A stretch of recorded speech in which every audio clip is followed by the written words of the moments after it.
In October 1987, Burkina Faso lost one of Africa's boldest and most idealistic leaders, Captain Thomas Sankara. Often called the African Che Guevara, Sankara's assassination ended a 4-year revolution that had aimed to rebuild the nation on independence, honesty, and equality. This episode traces the events that led to his death, the alliances, the betrayals, and the political context surrounding that tragic day.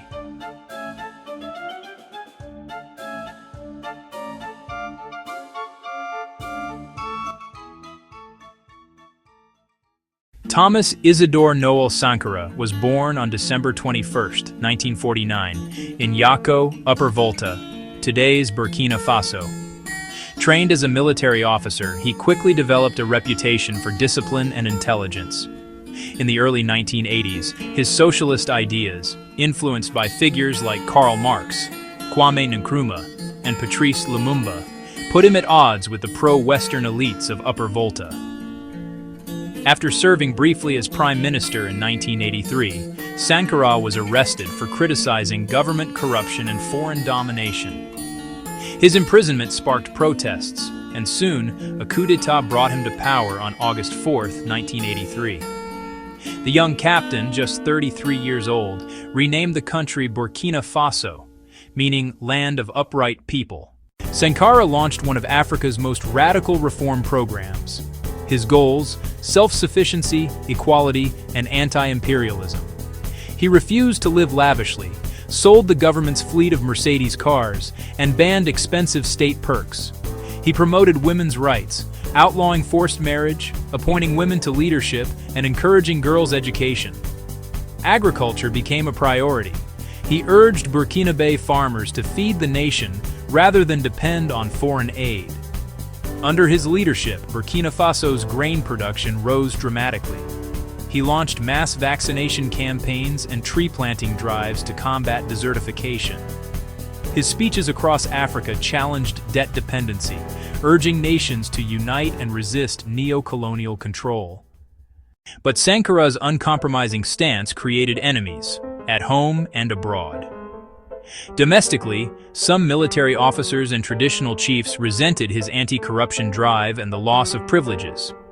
His revolutionary committees for the defense of the revolution, or CDRs, though intended to involve citizens in governance, sometimes abused power. Internationally, Sankara's criticism of the World Bank, France, and Western corporations alarmed powerful interests.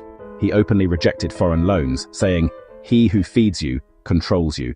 Within his inner circle, the relationship with his close ally, Captain Blaise Compaoré, began to sour.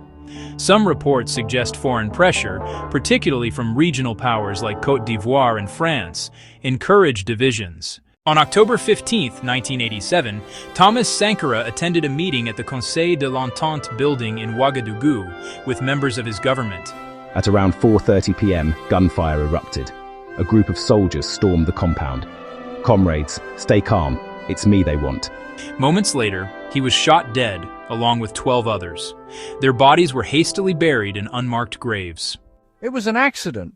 Under Compaoré's 27-year rule, discussion of Sankara's death was forbidden. The new government reversed many of Sankara's policies, re-establishing ties with France and the IMF. For decades, Sankara's family and supporters demanded justice. His widow, Mariam Sankara, lived in exile in France, campaigning tirelessly for an investigation. After Compaoré's fall in 2014, a new wave of transparency began.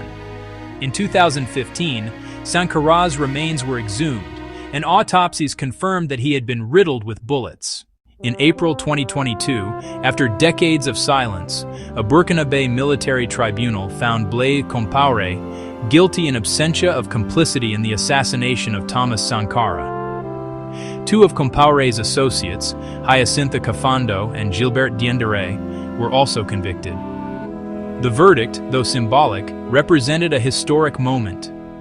Official acknowledgement that Sankara had been murdered in a coup led by his own ally. Thomas Sankara's rule lasted just 4 years, but his impact endures. He remains a symbol of integrity and African self-determination. Across Africa, murals, schools, and streets bear his name.